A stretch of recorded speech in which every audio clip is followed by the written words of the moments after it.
What's wrong, Jake? Mom, I might be done for. Our son Jake was hanging his head at the entrance as soon as he got home. My husband and I were shocked by the scene. We decided to take him to the living room and ask what was going on. He seemed to come alone today. I wondered where his wife Laura was. But the reason Laura was absent became clear when we heard his story. After a while, Jake regained his composure. My husband and I waited for Jake to speak. Sorry for coming home so suddenly. I just can't take it anymore. What happened? And Jake, have you lost some weight? Yeah. He was always thin, but now he looked sickly thin. It wasn't normal. Then Jake revealed the reason behind it. Actually, it's because of Laura. Laura? What happened? Right now, she's taking most of my salary. What? Most of your salary? Is Laura handling the finances? Yeah. You know I've always been bad with money, right? So I thought it would be better if Laura managed it. But recently, the money she's been giving me has been decreasing, and I can't afford lunch. Then she said she's been saving money because the electricity bill was high this month, and that she had to use the money to repair the vacuum cleaner. I couldn't stand it anymore and complained, but she said it's my fault for not earning enough. I see. Jake, you're pathetic. So you're saying you've been doing whatever Laura tells you? If you're the man of the house, you need to take control. If not, the situation might get worse. I know. What my husband said was true. If you just follow your wife's orders, it can lead to misery. Although it might be harsh for Jake, who's mentally weak right now, he has to understand it. Jake seemed to understand as he was silently nodding. Then, Jake told us something else. Remember you said I looked thinner? It might be because I've been surviving on instant noodles for all 3 meals. You can't eat only instant noodles. No matter how convenient it is, you need to get proper nutrition. But all I'm given is instant noodles. It seems like Jake has been given only a small amount of money for the last month, and has been provided only with instant noodles for lunch. Ever since Laura suggested they needed to save money, Jake has been putting up with it. Of course, he tried to object, but the fact is that he was the one who asked Laura to manage the finances. It might be difficult for him to complain, given those circumstances. But, considering the situation, he can't dwell on that right now. Anyway, you're staying with us tonight. I'll give you a proper meal and even pack a lunch for work tomorrow. Thank you, Mom. With a sigh of relief, Jake, with tears streaming down his face, thanked me. Apparently, he told Laura he'd be staying at his parents' home for a while. In hindsight, it would have been better if he had confronted her about the difficulties of their current living situation, but given Jake's mental state, that was all he could say to her. It was my first time seeing Jake so broken down. I can't even begin to imagine the amount of stress he must have been under. After that, he ended up staying at home for a while, and due to his poor health, he had to take a leave of absence from work. When Jake took this leave, I learned that he had recently been going to the hospital. He said it was due to stress, so the hospital had advised him to take some time off. However, Jake had a fear of what she might do to him if he took a break from work, so he had continued working out of habit, which resulted in his current state. During Jake's leave of absence, he was living on disability. At least being at home meant he could save on meals, which he said would be a big help. But what's more important is that we still need to do something about Laura. However, there is something I'm worried about. If I get involved, it could potentially make things worse. Maybe they can resolve it by themselves. For a moment, the thought crossed my mind that it might not be good for me to intervene, but I quickly dismissed such thoughts. Jake was desperate enough to come to me in such a state, and it's not a situation where I could afford to hesitate. I should do what I can for Jake. Just then, I received a call from Laura. Hello, Laura? It's been a while, hasn't it, Isabella? Jake's there with you, isn't he? Could you tell him to come home? I'm sorry, but I can't do that. Why not? Jake is trying to abandon his duties as a husband, you know? Are you really okay with that? I don't think it's a matter of me being okay with it or not. If I just send him back, I don't think it will solve anything fundamentally. How about we set up a meeting to talk about this in the near future? And not just with me, but with your parents as well, so we could all sit down and discuss this. Oh, is that so? I see. So, you're not planning on sending Jake back, are you? Understood. I have some ideas too then. We'll talk again soon. With that, Laura hung up the phone. She has some ideas. That phrase stuck with me. What could Laura possibly be planning? Several anxiety-filled days passed. Then, one weekend, my husband Jake and I were relaxing when the doorbell rang. I thought it was the mail or something and checked the intercom monitor. I couldn't believe my eyes. There were Laura and her parents. What should I do? Luckily, Jake hasn't noticed yet. Maybe I can dodge the situation and pretend we're not home. That's what I was thinking. But then I heard, "What's wrong, Jake?" My husband called Jake, and when I looked over, Jake was shaking with his phone in his hand. I then looked at the phone Jake was holding, and there the screen displayed Laura with an incoming call. Jake seemed to be having a reflex of rejection. He couldn't answer the phone. So with Jake's permission, I answered the call. Hello? Oh? Why are you answering the phone? Jake is not feeling well today, so I picked up the phone for him. I see. In that case, I'm worried. So please, let us visit while we have our discussion. We're outside your house right now. I'm sorry. We're actually out at the moment. That's strange. If Jake's phone is there, but you're not home, how does that work? I'm not used to lying, and my lie was easily exposed. Isabella, there's no need to be so cautious. My parents and I are here to have a discussion with you. As she spoke, my husband moved towards the door. It won't help running away from this situation. Might as well settle it now, my curt husband said, opening the front door and welcoming Laura and her parents into our house. Their faces as they entered lacked any hint of a smile.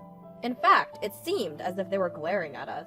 We apologize for the sudden visit. We just heard something from our daughter and thought we should join the conversation. It was probably about something I'd said to Laura the other day. I had suggested we should have a discussion involving both our sets of parents. I hadn't expected them to come unannounced, though. In the tense atmosphere, the discussion began. We explained that Jake had asked Laura to manage their money, but due to her excessive frugality, he had suffered health issues and had not been provided with adequate meals. We also told them that he was currently under medical treatment. However, it seemed that Laura and her parents were convinced by this fact. That's all about Jake's situation. Is there anything you'd like to say? Laura's mother chimed in. But wasn't Jake the one who asked Laura to manage the money? Doesn't he bear some responsibility then? Of course, you're right. If Jake had managed it himself, we wouldn't have this issue. But don't you think surviving on instant noodles for all meals is a bit much? That's none of our business. Maybe it couldn't be helped in order to save money. Is that true, Laura?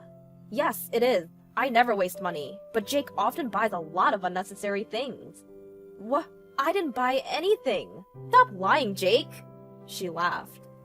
What? So it was a lie. Just like he tried to pretend he wasn't home today. Like father, like son, I guess. What? Before we knew it, instead of a discussion, it had turned into a situation where Jake and I were being cornered. Every time Jake and I tried to argue, Laura and her parents would shut us down with another point. It seemed our opinions were not being heard, only their one-sided claims continued. Just then, my usually quiet husband, who had been silent until now, slammed the table. At the sound and his sudden action, everyone jumped in surprise. Can I say something?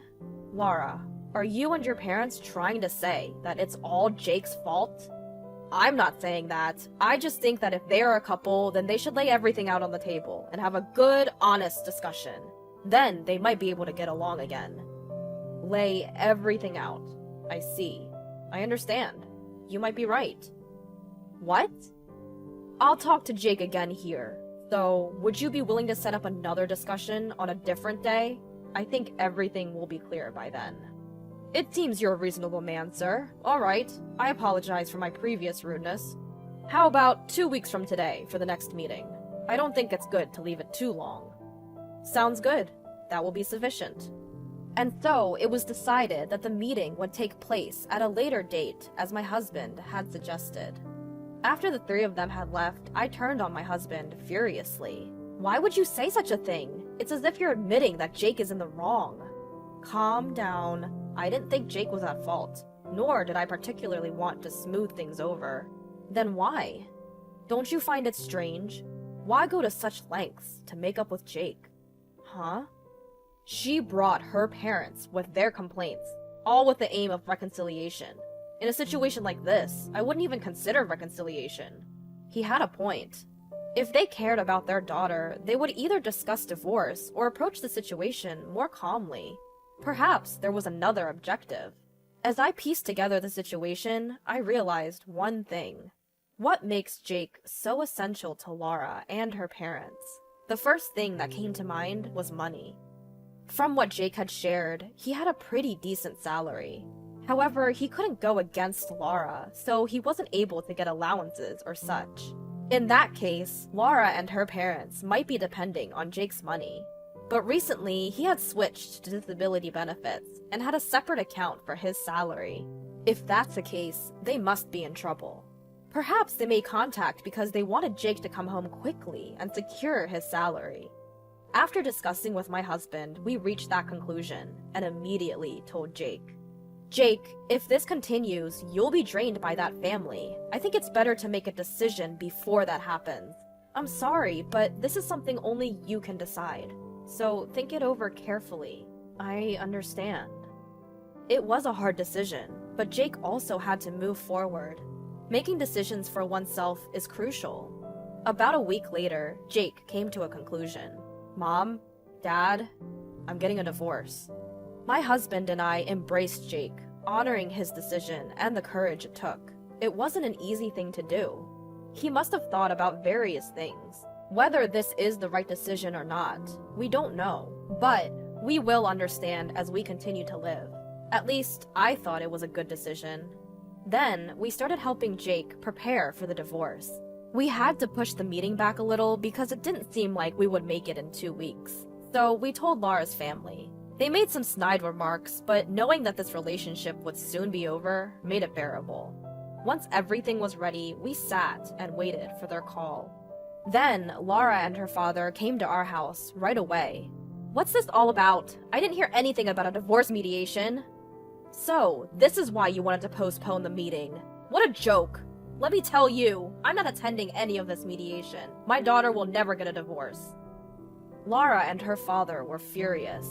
It was a natural reaction since they thought there would be no divorce. But the wheels were already in motion.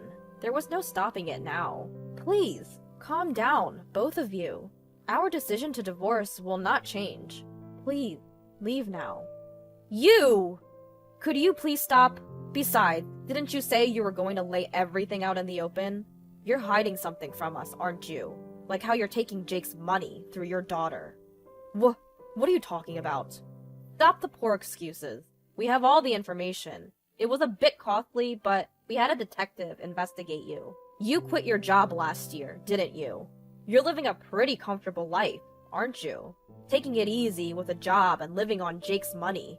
You have your retirement savings, and there's no problem as long as you keep leeching off Jake. I'm sorry. Then my husband lost his temper. What good does apologizing do now? You've been using the money Jake earned through hard work for your leisure. There's no way I'd ever accept your apology. Laura, you too. If you wanted to help your father after he quit his job, why didn't you use your own money? Using someone else's money for that. Are you some kind of fraudster? Just get out. I don't want to breathe the same air as you for even a moment. Just get lost! With my husband's roar, Laura and her father quickly left. At that moment, it became clear that my husband was the angriest about this whole matter. And so, this incident came to a close. In the mediation that followed, we hired a lawyer and successfully got the divorce. Although not for the full amount, some repayment obligation was established, and Laura's family was ordered to pay. After the divorce was finalized, Laura and her father immediately started looking for full-time jobs. Due to his age, it seems like he is having a hard time finding work. Lara is balancing a day job and a night job, literally working without a break. Since then, Jake's condition has improved and he's returned to work. I was torn about how much I should help this time, but I now think it was good that I did. I want my child to be healthy after all. I don't know what the future holds, but I want Jake to know that he always has 2 allies.